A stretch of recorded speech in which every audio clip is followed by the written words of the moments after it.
Actually, the funny thing is the movement and tactics which dominated the Blitzkrieg was actually not even a novel concept. It Yeah, was something that even the Prussian armies used to do quite well.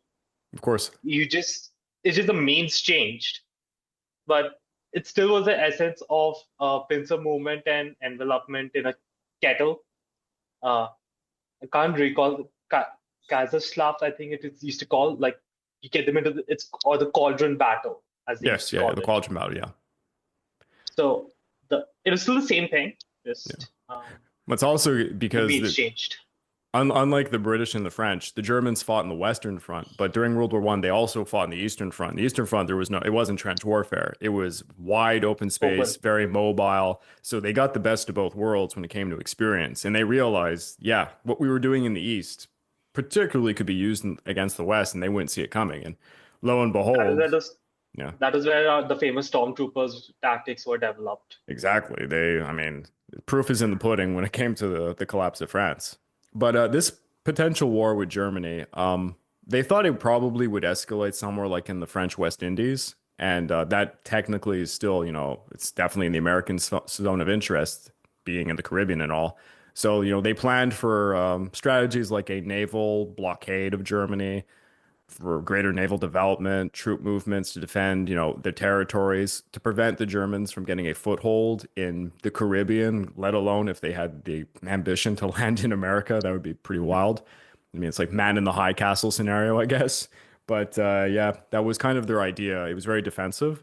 There was also War Plan Gray, which was one that kind of changed over time. This one is very bizarre. It's hard to find information on this one, but it focused with a potential conflict in Central America and the Caribbean, anticipating instability in these regions and preparing for direct intervention to protect American interests.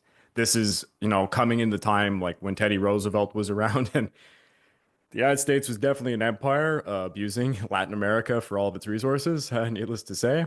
And there was a second element to this where they thought it might involve an invasion of the Portuguese Azore Islands, which were seen as strategic islands in the Atlantic. For it's kind of like I guess you could say it's a stepping stone if you have to do operations against Europe.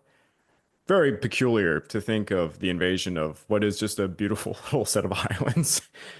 But yeah, there was War Plan Brown, which is one that's pretty relevant. It was basically to just address unrest in the Philippines, which already happened quite a few times to the United States. And, it was basically just a plan how to quell an uprising against the American colonial rule in the Philippines. Although the United States is not an empire, and they definitely did not acquire any colonies like the Philippines, as they always like to say. Completely bullshit. But yeah, Or you could just say, as Napoleon would say, all you need is a whiff of grape shot. yeah. Douglas MacArthur was in the Philippines just because he was friendly to them. There's no other reason why he was there for so long, or his father for that matter. Yeah, Thank everyone God forgets about his father. Eisenhower, thank God Eisenhower managed to get away from that. Oh my God, have you ever read about the personal accounts of Eisenhower? He was like, he looks up to MacArthur in the beginning, and then he just descends into just like, no, I need to get away from this guy. Oh man. War Plan 10, it's pretty relevant to the United States today. It was for an intervention in Cuba. So the War Plan Bay of Pigs 10, invasion. yeah, or the Spanish-American War, if you want to go further back.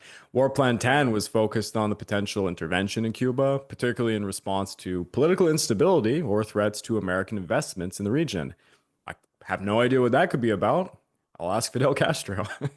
This plan represented, long-standing American interest in Cuban affairs, dating back, like I said, to the Spanish-American War. Because people who don't know their American history, Cuba was like a child to America. It was not their colonial possession per se, but America really felt that it was like they were like it was a protectorate of theirs, and the financial interest in Cuba was immense once upon a time.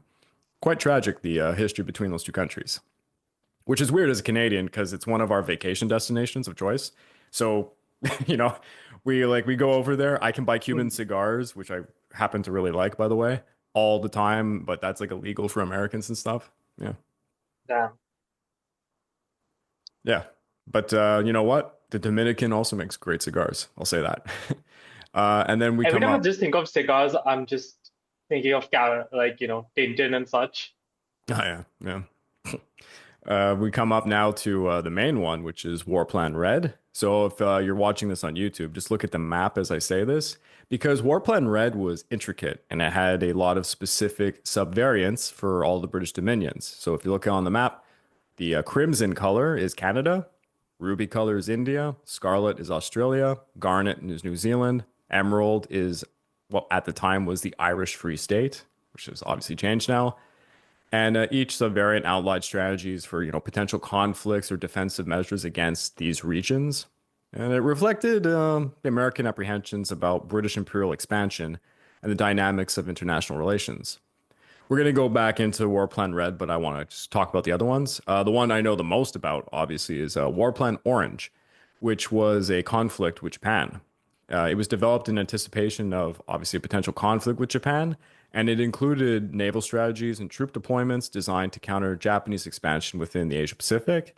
And I mean, it was specifically targeting, areas that were of American interest, which obviously, right off the bat, the Philippines, for example.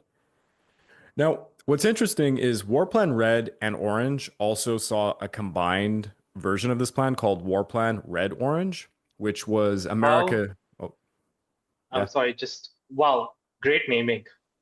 Well, I mean, they wanted to go with their color-coded idea here, but War I was Plan. just thinking, couldn't someone in the war office just like maybe mix orange and red and just see what happens? I know. But War Plan Red Orange was America's hypothetical two-front war situation. In their analysis, they envisioned simultaneous conflicts with both Japan and the British Empire because once upon a time there was the Anglo-Japanese alliance, a treaty that, was renewed a few times. And then as we got closer to World War II, Japan cut that treaty with Britain, tragically for them,